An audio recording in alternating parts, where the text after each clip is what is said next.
Actually, it's slightly daunting in the sense because I have a lot to say. I can't say it all. Luckily, there are 4 fantastic speakers, and I've seen their slides, and many of the things I wanted to say, they are saying later. So I think one of the pressures here is we all want to do so much. We all want to do it quickly. We want to do it today.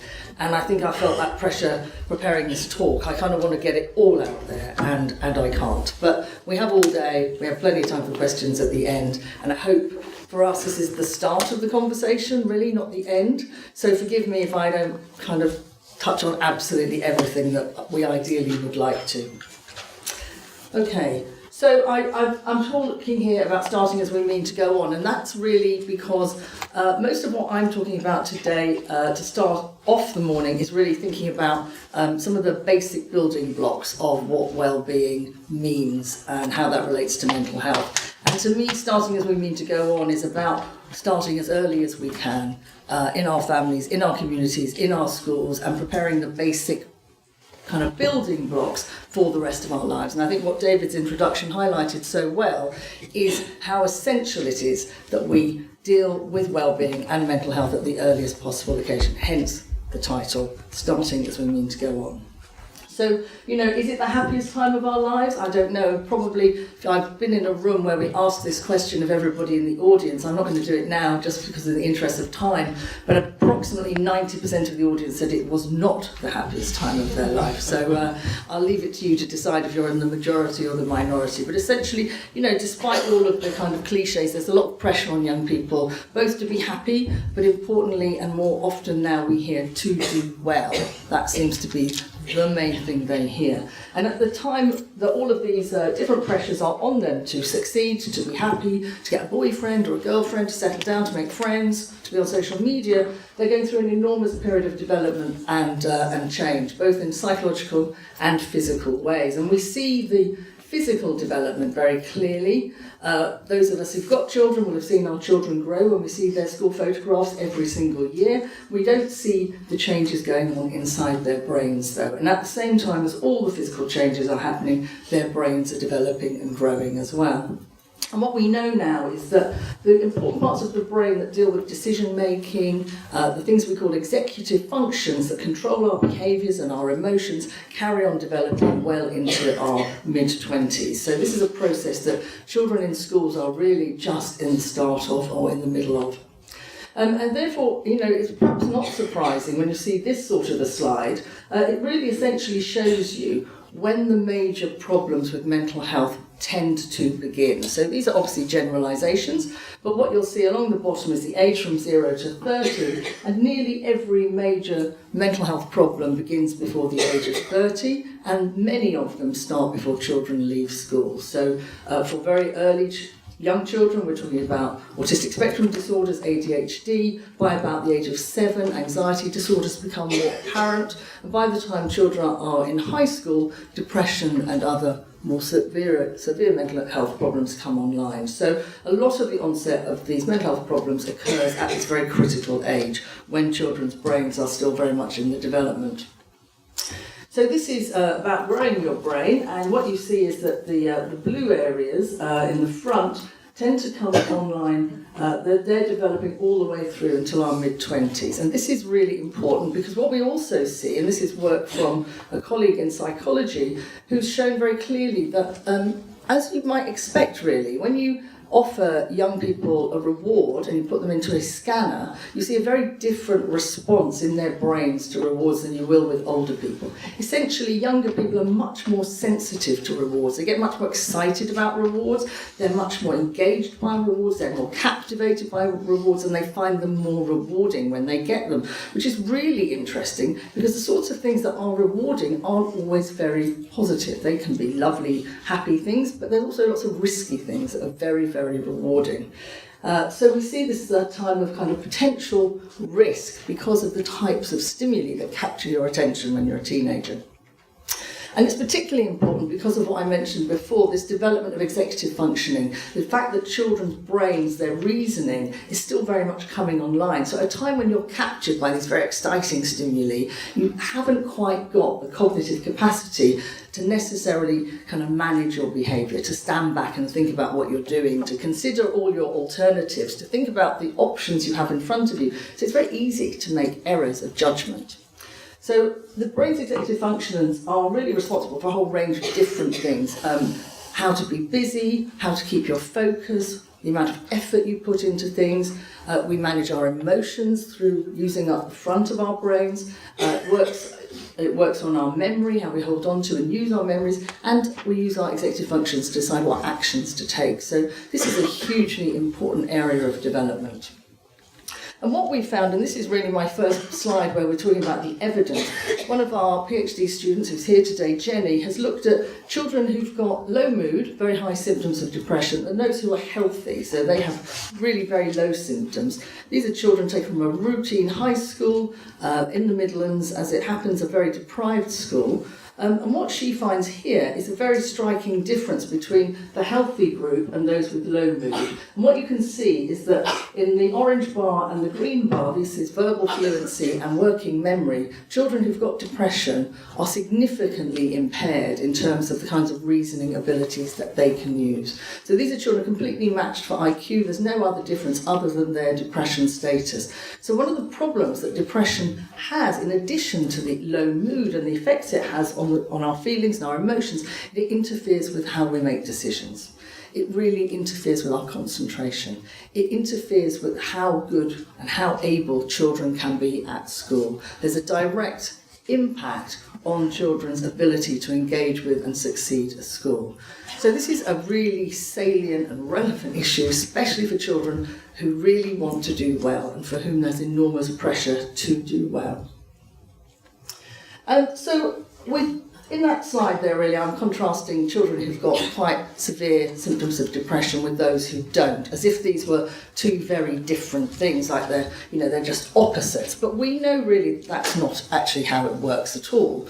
Mental health and well-being are much more complicated than that. And what we see if we measure symptoms of mental health is that most people who are at this end, in the ones and the twos, are actually have very minimal symptoms. There's nothing wrong with most people most of the time. And a very much smaller number will get increasingly more and more severely distressed and disabled by their symptoms. So this is not a situation which everybody's got mental health problems, but what we do see is that people can move up and down here. Unlike the situation in the United States, this is a very similar looking graph. Just to illustrate how it works, most people don't earn a lot of money. Most people in America are probably not going to get any richer or poorer. They're going to stay in the same place. So you'll see here the vast majority of people are earning in the low dollars, with one or two Trump-type people at the very top end earning all the money. So it's not a dissimilar, if I go backwards, it's not dissimilar to the situation here. The biggest difference here is that any of us can slide up and down that curve. So whilst we might be perfectly fine and functioning today, next year we may find ourselves in a slightly different position. It's very unlikely any of us will float from the middle range of income up to Donald Trump's levels, but this is one of the biggest differences. So maybe it's better to think about health and well-being as if they're slightly distinctive things. So here I'm going to focus on well-being. And well-being as distinct from both physical and mental health, but very much linked and associated with both. So I think the general view is that, that well-being, can you still hear me? Is that okay? That well-being is distinct from physical and mental health, but very strongly related to both. So that if we've got good physical health, we're more likely to have good well-being. And if we have good mental health, we're also, more likely to have good well-being. But these are distinct and different things. So it is possible to have a severe and enduring and long-term physical health problem, but also to have reasonably good well-being. And that is also true if you have a long-term mental health condition, you can still function and have some elements of well-being. So we think about these as different things. With well-being, we're thinking about experiences such as joy and excitement, but also much more mundane things like contentment, having a sense of purpose and feeling satisfied. It's not all about having high, fantastic, wonderful feelings. Some of these neutral feelings are really very, very important too. Just the sense of being out in the world or walking around the park gives you a sense of well-being. Mental ill health, however, so with well-being here, we're trying to increase well-being and to develop well-being and to maximise well-being. And in a sense, I think, who better or where better to do this than in schools? When we think about mental ill health or physical ill health, we tend to think about distress. In mental health, it's worry, anxiety, sadness.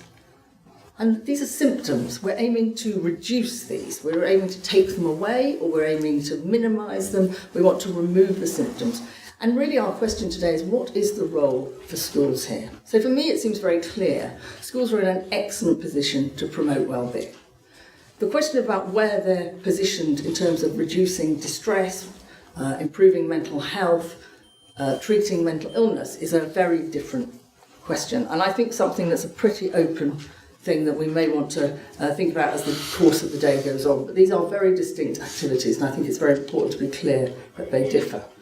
And we're talking about mental health, mental illness, well-being at a time when all the sorts of traditional boundaries are being broken and when schools are being asked to do increasingly more, and when the NHS is continually raising the boundary for accessing its services. So schools, teachers, school staff, parents end up not knowing where to go. The traditional places you could have gone into CAMS really seem very difficult to access.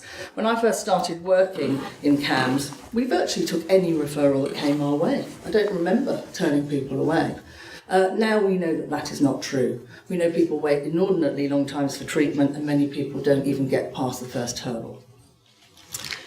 So how can we improve well-being in schools? So I said I was really going to focus on well-being, and until last night I was going to talk about 4 pillars of well-being: sleep, diet, what we eat, activity, what we do, and purpose. And we were out for dinner with Mick Cooper, who's coming along later today, or may already be here, and he said, there he is at the back, he said, you forgot relationships. You're right, I did forget relationships, so thanks Mick, I put relationships in the bottom. So this is why I had to change my slides, so they couldn't be the same ones as I presented yesterday. Relationships comes up, but really I want to just focus on those 4 pillars for today, because I think these are areas where they have a direct impact on well-being, and schools have a very clear way of helping children develop what I'd call healthy habits. So let's start with sleep. We all know about sleep in teenagers. We know that children's circadian rhythms change. We know their sleep patterns change. We also know that if you get a bunch of depressed teenagers, and this is a very large group of depressed teenagers, so they've all sought treatment, they've all had a diagnosis, and these are all the symptoms of depression that we assess.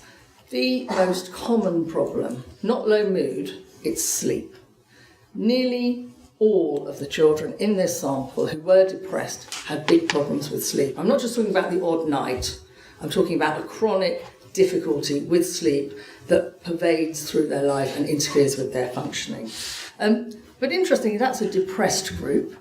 We also know that sleep and feeling tired and fatigued is very important to children who aren't in the clinic. So this is another piece of research by Emily Green, another one of our PhD students, also here today. She's gone around asking children how they would describe themselves. And she does this very simply by giving them a set of statements that say, I am, and they have to complete the rest of the sentence, so they can be anything.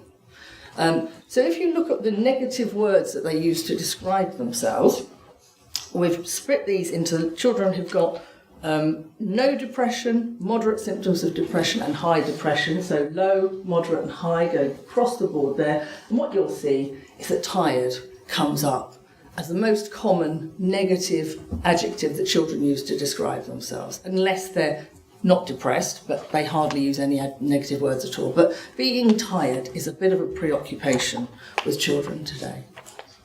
So what do we do about sleep? We don't know if sleep is the cause of depression or whether being depressed makes you sleep worse. But there's increasing evidence suggesting that sleep difficulties actually are a precursor to the onset of other mental health problems. Even if they're not, sleep and functioning and getting on with life and doing okay at school, sleep seems to be a hugely important issue to tackle early, to establish good sleep routines, to get into good sleep habits, to value sleep.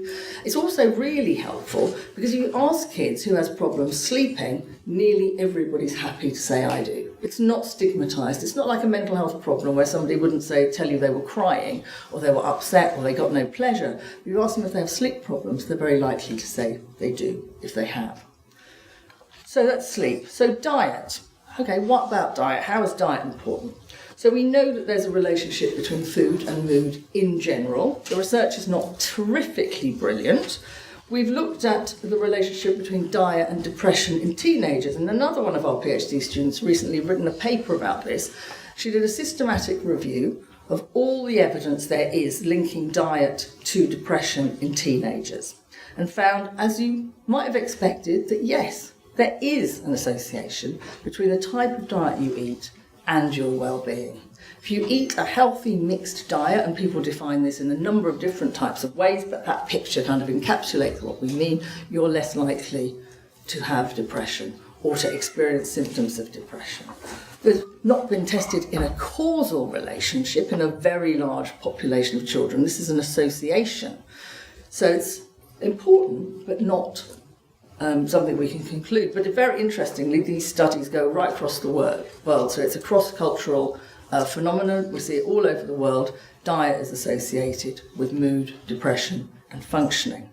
So that's the reference to the paper she's recently written. So in an experimental study, she's also done something very, very interesting. We know that diet also can affect how you think. And there's a big line of research going on here at Reading about the effect of blueberries on people's concentration, attention, the ability to solve problems. And we know that if you give people a dose of blueberries, it does improve their ability to do those things. So that's really interesting in children, in old people, in adults, and all sorts of people. What Sundis did was actually look at the effect of blueberries on mood in children and in adults. And she finds exactly the same thing, but this is the children's data. What you see here is positive affect and negative affect. So positive affect is feeling good, feeling joyful, feeling elated, feeling happy, feeling great. Negative affect is feeling miserable, fed up, and all the rest of it. And what you see there is the positive affect in children before and after they have this dose of blueberries. It's 2 hours afterwards, and 2 hours after they have the dose of blueberries, their positive affect goes up. It's very striking and really, really surprising, and we did not really expect to see this. So we're doing more on this, but this is a direct experimental piece of work that compares pre and post with a group who have blueberries and a group who don't, and they don't know if they're having the blueberries or not. So it's double-blind trial. So that's diet. There is increasing evidence that diet has a very strong relationship with well-being. Activation, activity and well-being. So we know from the adult literature again that physical activity is associated with better physical and mental well-being and lower symptoms. There's evidence increasingly that offering physical activity as a treatment can reduce depression, can improve depression, can make people feel better. And if we do less and we are decreasingly active, we get less and less active, that can also be a precursor for ongoing mental health problems. So we know that schools have a role to play in helping children lead active lives. It's on the curriculum. You know, this is a fundamental pillar of good well-being and good mental health. We also use activity in therapy, and this is just a quick slide I'm showing you from Laura's work, Laura who was up here earlier. In our treatment of depression in brief behavioural activation, what we see in children who are depressed is they do less and less and less. They withdraw, they don't stay in contact with their friends, they don't do the things they used to do for fun. They still go to school, sure, they still just about get by with their homework, but they don't do the things they chose to do before, the enjoyable things, the things that gave them a buzz, the things that make them feel good, the things that gave them joy.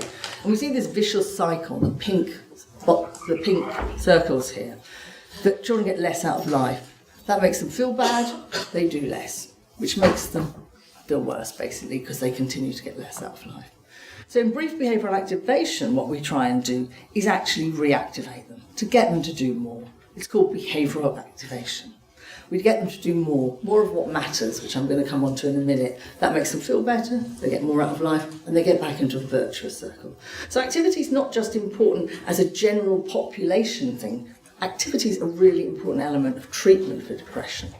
Activity makes you feel better. Purposeful activity makes you feel even better, which is where my fourth pillar comes from. What matters to you? How do we give children a sense of purpose? Who am I? What is the point of it all? Where am I going with my life? All of these things, I don't know if many of you remember being 15, but when I was 15, I remember sitting with my mates in a darkened room, listening to Pink Floyd, asking ourselves these questions. And we could do it for years, probably. I'm probably still doing it now, and I don't think they're bad questions to ask forever, actually. And if you're a child of 14, 15, 16, 17, sometimes these will come up on their own as questions. Your friends may raise it. If they don't, and an adult asks you what's important to you, that's a really big, important question. If you haven't thought about what's important to you, what we find is that children are amazed and delighted that somebody's taken the trouble to ask them, what is the purpose of your being here? Why do you want to be here? What are you going to do with it all? Having purpose has a highly energising impact. So if you do purposeful activity, that's much more helpful than just being busy, just being active. Being active alone is not important. We give children some prompts on what's important to them in these categories, things to do with yourself, hobbies, fun, your physical health, looking after yourself, keeping well. So that fits, again, with being physically active. The things that matter, we ask them to consider, is it important to you to do well at school? Don't just assume it's important because everybody else tells you it's important. This is about owning it. This is about saying what matters to you, and it might not be the same thing that matters to your parents or your teachers or your friends.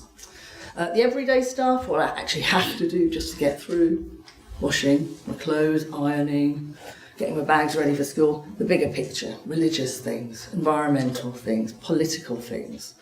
These are generally things that begin to start being interesting to teenagers. And then the people that matter, friends, families, boyfriends, anybody else. And what's really interesting, the things that they find the easiest to come up with are the relationships. Mick was right, it's always about the relationships. The people that matter, the friends, the families, all of those things are the things they can spontaneously, most easily come up with. And it's interesting, that's true if you're depressed or not depressed, and we have to steer them away from just thinking about other people and actually think more about themselves and more about the things that matter to them and not to other people. It's really great that they focus on relationships, but we don't want people to focus on relationships to the extent that they stop to thinking about themselves. So this is values, is how we present it. It's not just doing more, it's doing more of what is important to you. We give kids in therapy examples of kids who, that you might be able to relate to, boys and girls. So we often, the bottom example here of Ellie is a very typical one we see in the clinic. Children who do a lot, but as I said, none of it is fun. They're just keeping up with the grind. They're just getting by, but they've lost the joy. So with Ellie, we wouldn't be trying to get her to do a lot more. We'd be trying to get her to do more of what she enjoyed, more of what she valued, more of what was purposeful and meaningful for her. So how can schools help? We were asked to give you some kind of takeaway messages. I don't think it's a bit early in the day for a takeaway message, so these are just some thoughts to really get us thinking about. I think we hear a lot about the whole school approach, and I really do think that is important. We need to create communities in which people can talk, they can exchange, where stigma is not the big thing it used to be. And I think there's been a huge amount of progress in this direction. I mean, just having everybody here today, having, the Vice-Chancellor who was a headmaster himself introduce the day, people who get it, it's just brilliant. This is a great opportunity for us. But this kind of work does need leadership, and it's not possible for a teacher on their own to change a school. This is about the whole leadership team taking responsibility for this and leading it right from the start. We have to promote teacher wellbeing. I think the other thing David said earlier was very interesting. We're putting a hell of a lot on teachers. Teachers can't do everything. It's not reasonable, it's not fair, which is why I think it's important to think about things you can do in schools, the wellbeing stuff that can already be done and can be promoted. We shouldn't be asking teachers to take on completely new roles. It's mad. You shouldn't be replacing the NHS if it's broken. To me, that doesn't make sense. But I think we can be thinking about healthy habits and how we integrate them into core school activities. This is about building well-being, starting as we mean to go on, getting things ingrained early. All of the things we've talked about, diet, exercise, sleep, they're all about building routines. That's very good for developing your frontal lobes and getting your executive functioning. So in the curriculum, how do we ingrain healthy habits? In the non-curriculum activities, how do we ingrain healthy habits? What can schools do to support children, finding out what their values are, what their purpose is? We have school libraries. There are books on prescription to make available to children. That's a scheme. All those books can be available free. It's all online, and not everybody would want them, but some may. We need to make it easy to ask for help. What's the worst thing to say to a young person who's in distress? You'll hear this a lot. You already heard it earlier from you. Nothing. Saying nothing. That's the worst thing you can say. Say nothing. Just ignore it. It'll go away. It won't go away. We need to learn to listen and to hear. And of course, we need access. We need access to formal professional services. That's the tip of the iceberg. Schools' work is in the healthy habits, in the well-being. I don't think we'll perhaps discuss this later. I don't think it should be about providing specialist support. Individual teachers, it's all about relationships, mixed right, with students, between home and school, between parents and school. We've got to get the relationships right. We have to learn how to recognise problems. We need to reward the things we want to see more of, and we need to reinforce the healthy habits that we want. And teachers are role models. They have to look after themselves as well as others. We show this to parents. You've seen it before on the plane. You have to help yourself before you help others. So that's the parent. Just a quick word to say, yes, it's a seller's market. Buyers have to beware if they're buying in services. Don't be afraid to ask for evidence. Don't be shy of pressing. If you're going to pay good money for something, you want to make sure it works. Ask them what data they collect. Ask them what improvements they see in symptoms, in functioning, in how satisfied people are when they use the services. This is routine data. People should be able to answer these questions for you. And how do they evaluate what they're doing?